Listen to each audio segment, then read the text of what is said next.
EVCO's monthly meeting on May 5th, 2025. So let's get to the agenda. For the agenda today, it's going to be a very short meeting. Given the frenetic activity that was happening with the election and a few events actually that we had in the last couple of weeks, we haven't had much time to do things. So we'll talk about the news. So go over that with Lawrence, and then we'll talk about those past events and some future events, and then we'll go to the roundtable. So Lawrence, do you want to get going with the news? Sure thing.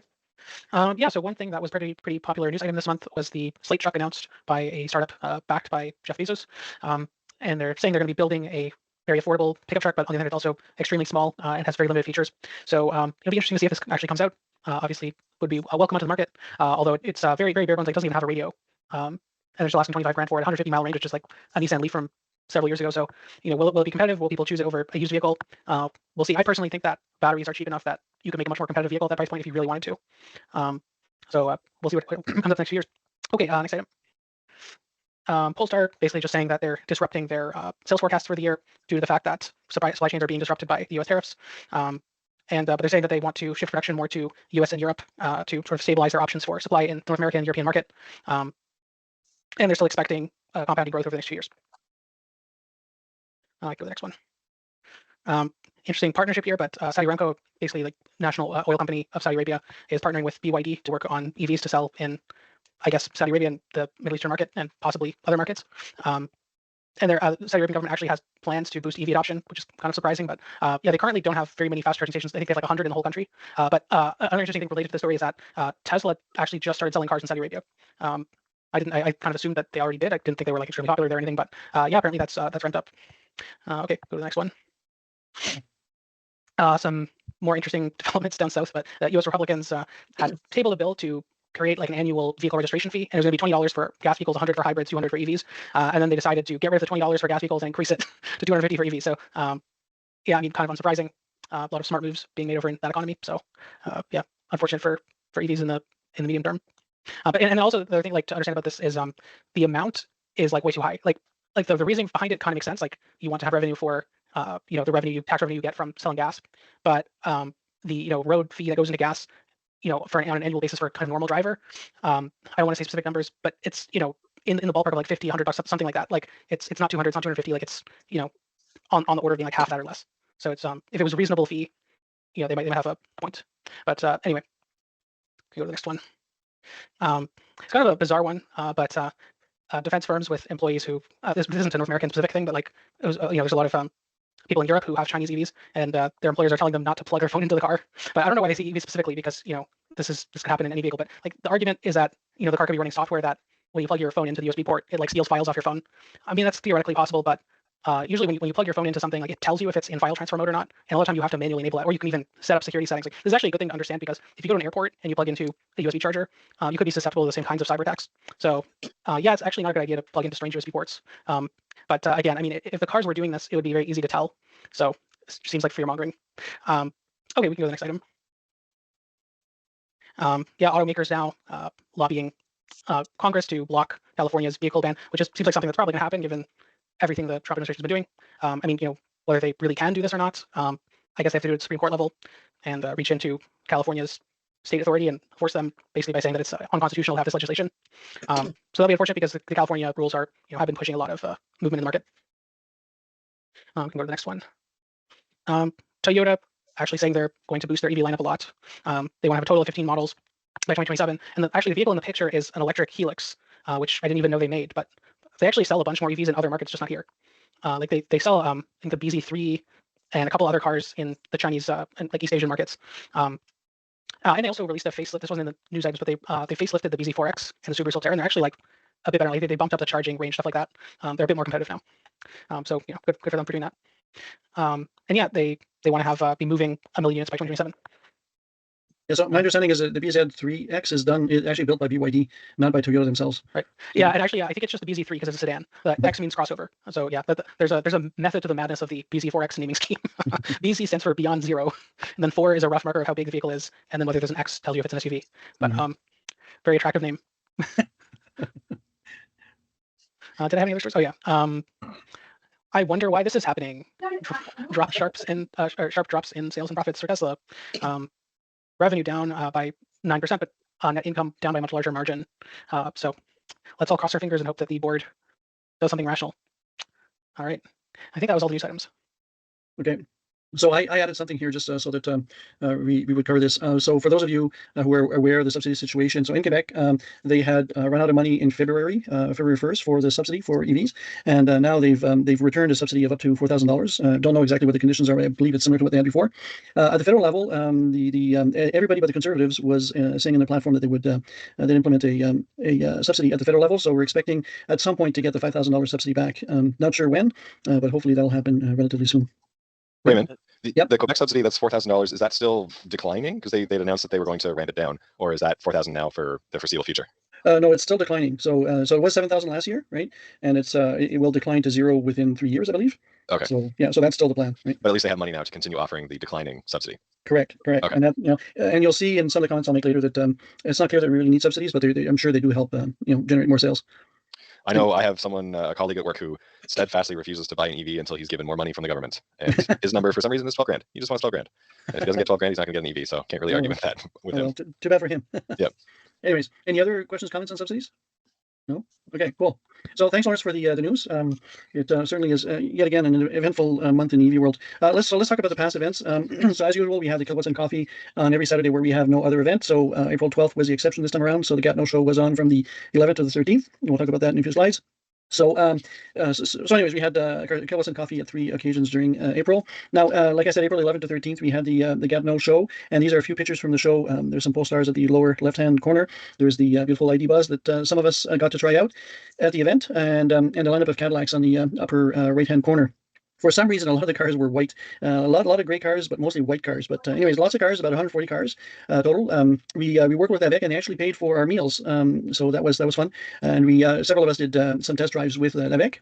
And we're hoping to do more work with them in the future. They've just submitted a bid for some activities they want to be doing to promote EVs and EV charging over the next year to NRCan. And given their history, there's a good chance that they will obtain some funding. And that might be an opportunity for us to work with them in the Ottawa area in particular. Okay. So again, about 140 cars. I talked to a lot of people at the show, and the guy from Surgeoners, Ron, told me that Cadillac had a record March for sales. Okay, so if you think about the context and all that, with no subsidies, etc., they still had a record March. Okay, and Cadillac has been moving strongly in the direction of electrifying everything. They have 4 models available right now, and they're still, as far as I know, anyways, they're still on track to continue to electrify their full fleet by the end of this decade. The other thing that I heard is Volvo also had a record March. Again, even with no subsidies. So Volvo, they have a number of vehicles that are eligible for subsidies, and they still had a record March. So it's nice to see that the sales are still going strong. And Volvo, I talked to them about sourcing issues with tariffs and all that, and they have a strategy where they're going to be producing in Belgium, which means that cars coming to Canada won't be subject to tariffs, so they'll be able to circumvent the tariffs that way. We also talked to or heard about what the Hyundai and Kia people are doing, and they will be, or still are, I believe, and will continue to ship cars from South Korea. So they will also avoid tariffs by sending cars to Canada from South Korea. So it should be, hopefully some of this craziness goes away. But the manufacturers that are producing lots of EVs are looking at strategies to avoid the tariffs. So it should allow them to continue selling lots of EVs. And I say here, who needs subsidies? If you think about it, we do need subsidies to a certain degree, especially for the lower price cars. But many of the cars in market, so of the Cadillacs, the 4 cars that they have in market right now, only one of them actually would have qualified for a subsidy. And they're still selling, right? So do we really need subsidies when a lot of cars are being sold or not getting subsidies anyways? It's a good question. So, and as we talked about before, Quebec, anyways, is going to reduce subsidies over the coming years. BC, I believe, has stopped or will be stopping subsidies soon, right? Actually, Lynn put the comment into chat and wanted to speak up with the subsidy slide, but the mic wasn't working. That BC says they are pausing as of May 15th, given the end of the federal government's electric vehicle rebates. So maybe that logic will change when the rebates are restored. Yeah. But regardless, sorry, go ahead. Just to say that for ordinary folks not buying Cadillacs, subsidies are important. I mean, it would cost me $15,000 more to get my electric car than it would have for a gas car. Because I can't get a low cost car. So without that, people aren't going to buy them. Yeah, so you're right that there's some issues right now with you look at the lower cost vehicles, they're more expensive than their equivalent gas vehicles. The reason I'm saying that subsidies will not be required going forward is that we're seeing the parity or the price differential between gas and electric cars diminish. So we've been predicting this for a long time that the price of EVs should be lower, the same or lower than gas cars within the next couple of years in every category. So that problem will resolve itself that way, right? It's still going to be a challenge for anybody trying to buy a new car because that's a bigger upfront cost. So hopefully we'll have used cars to make up for that. Okay, that's why I'm saying eventually we won't need subsidies. Any other questions, comments about subsidies and the show? No.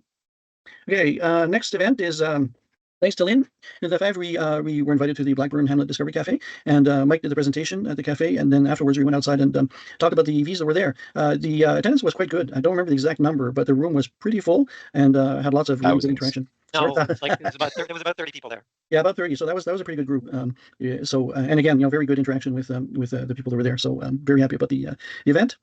Next event that I did not attend myself was the North Grenville Sustainability Fair and EV Show. I didn't attend it because of the election, but I had some interaction with Jeff over the last couple of days, and apparently the event wasn't quite as well attended as usual overall. And I'm thinking it might have had to do with the election also. I don't know, but we had some dealer vehicles that the dealers were doing test drives with, and we had static vehicles there. Is there anybody that was there that could, talk more about how the event went? So Mike or Ryan or yeah, I can hear me okay? Yep. Yeah, so it was I found a little bit slower as well. I think it was mostly due to the weather. And it got really nice towards the afternoon, so maybe more people kind of did some outdoor things after. But yeah, it was a pretty good selection of vehicles. A couple more dealers than past years were there. So Chevy had their entire lineup there, including a Bright Drop van, which was really cool. They use it for their parts delivery actually themselves. So it was neat. Got to walk around in the back and sit in it and check it out. And they had I think it was a Sierra, GMC Sierra, and Hummer, and then Equinox and Blazer. I didn't see Hyundai there, but we had Hyundai covered anyways. You can see in the picture. And then Ford was there with a few vehicles, and even Mercedes came with one of their EQBs, I think it was. So pretty neat, and then some typical stuff inside as well. Yeah, your point about the weather, I was doing some canvassing on that day, and I could confirm that it was quite wet. So so it wasn't a pleasant day for an event like that. So hopefully next year it'll be back to normal. Cool. So the other event that we had was just this last weekend. We had the Earth Fest in Carleton Place, and that in that case you see two vehicles in front there. The first one, the white one, is a Blazer, and a Blazer EV. The blue one is an Equinox EV, and those were lent to us by the local Chevrolet dealer, Bean Chevrolet. So we did some test drives with those vehicles and had a static display of other vehicles. There were quite a few people that showed up. We had lots of good conversations. So the event I think is something to repeat next year. So next is upcoming events. Okay, so our next monthly meeting will be May 26th, so we should have a fuller agenda for that meeting. We are still talking about the actual location. It may not be at the Institute, maybe elsewhere, but we'll keep you posted on what we're doing there. Kilowatts and coffee. We have a fairly full month there. So the 10th, 17th, and 31st, we'll have kilowatts and coffee. On the 24th, we're going to have another event. So no kilowatts and coffee, and we've returned since April to going to different places around town, so that we give an opportunity for everybody across Ottawa to come over and talk to us. So the next event. Sorry, can I ask you a question? Sure. Can you send us that list? I can send a list. Yeah, they should all be, actually. I'm not sure they're there yet. Actually, I'm sure they're not there yet. But these will be posted to the EVCO.ca website. Okay, so you should be able to get them there. Okay, so it'd be the most convenient way to get it. And if things change, it'll change there, right? Yeah, thank you. So, okay, no problem. So next formal event is May 24th. It's EcoFest in Westport. So this is the first time we attend this event. We did a car show in Westport last year, but this year we're going to attend this event. We're not going to be doing test drives. We'll have a few static display vehicles and a booth, and we'll be doing some presentations on EVs. So it should be an interesting event. It's as it says there, it's second or third annual, anyways. So it should be interesting, anyways. So next event after that is the Blackburn Fun Fair. So we are going to scale down our involvement this year compared to last, but we'll give you more details in the coming weeks, but what we expect is we'll probably do only a booth. That being said, we'll be helping power the bouncy castles and other attractions with EVs, so that'll be a bit of a different event for us. But the intent there is to reduce the trouble, noise, and cost of powering those devices. Lynn, you had a question? Yes. Can you hear me? Yep. I was talking to the organizer on Saturday. He just wanted to make sure that you were still going ahead with that. So maybe if you have a chance to touch base with Steve and Yeah, I will touch base with him. It's on my to-do list of actually my list of things I forgot to do is more like it. Okay, just want to make sure. But yeah, I will touch base with him. Thanks for that. So okay, that's and then other events that we have that are coming along. So there'll be an Avalon Family Barbecue and a Queenswood Heights Family Fun Day and Music Festival. So those are in August. There we expect to do something similar to what we did at Queenswood Heights last year. Have a few cars and perhaps also power some things with vehicles there. We'll see how that turns out. But again, we'll give you more details as we get closer to those events. The only other event we have right now on our schedule is October 4th. There's the SmartNet Sustainability Fair and EV Showcase. This is an event we've been participating in for a very long time. But last year and this year, again, it will be at the Just Food Farm, which is, I feel it's not the greatest venue for this type of thing. We used to do it at Lansdowne Park, and at Lansdowne Park, we got lots of visibility, lots of people walking by, just bumping into the event and asking questions and doing test drives. With this particular event, this location, people have to go to a fairly isolated location. And what I find from last year is that we had we had lots of people show up that wanted to do test drives, but most of them were people who were already very familiar with EVs. People that we generally, I mean, we'll talk to anybody who wants to talk to us, but what we're trying to do is we're trying to reach out the bubble and get people who are not necessarily environmentally mindful talking about EVs with us, right? So this event is sort of very much in the bubble, in a location that's very much in the bubble. So it's it's not the event that used to be, unfortunately, and we certainly would like to see it go back to Lansdowne in the future. So. Again, membership, just a reminder about the membership. If you are not a member, you could sign up. Again, another reminder that we have our YouTube channel. I didn't check the number of subscribers today, but we have a few more videos up there, and we're going to get the monthly meeting videos up there soon also. So that is actually it for today. So I'm going to stop sharing my desktop here. And is there anybody who would like to talk, or any roundtable questions or comments that people would have? And normally at this point, we stop the recording. So okay, let's go. Whoa, there's I see a lot of stuff there. Oh, it's actually put in the in a transcript. Oh, that's cool. Okay, just want to see what the chat says. Raymond, would you mind sharing the kilowatts and coffee list again? Sure. I just put out the Saturdays on the website just so it's there, and I'll fill out the rest as well. Okay, great. So let me a second here. I'll take a screenshot of it once you get it up. Okay. There is a spreadsheet with this. By the way, I don't know if you have the info for that. Oh, not the kilowatts and coffee. No, I do have for the other events. Oops, sorry. Ah, come on. I'm used to using two screens, and for some reason, it's not going to the screen I want. Try something else here. No, that's not working. Right, Let me- that's let- fine. Yeah, you can send it to me later or something too. Well, let me put it in another format here. It's just I'm having trouble when I have the full screen set up. Okay, perfect. You see that? Yeah, got it. And meanwhile, I will stop the recording. Okay. Oops. Of course, I'm having trouble. Were you able to We get got to that? do the outro for Mike Yep. first. Hey. Oh yeah. We got to do the outro for Mike first. Yeah, so I guess what Mike usually says is that for those of you who are watching this on YouTube, this is the end of the meeting for you. But if you would like to participate in person or virtually in the next meeting, then you'll have access to the rest of the meeting. But this is it for the recording. So we'll see those who are listening to the recording next month. Okay.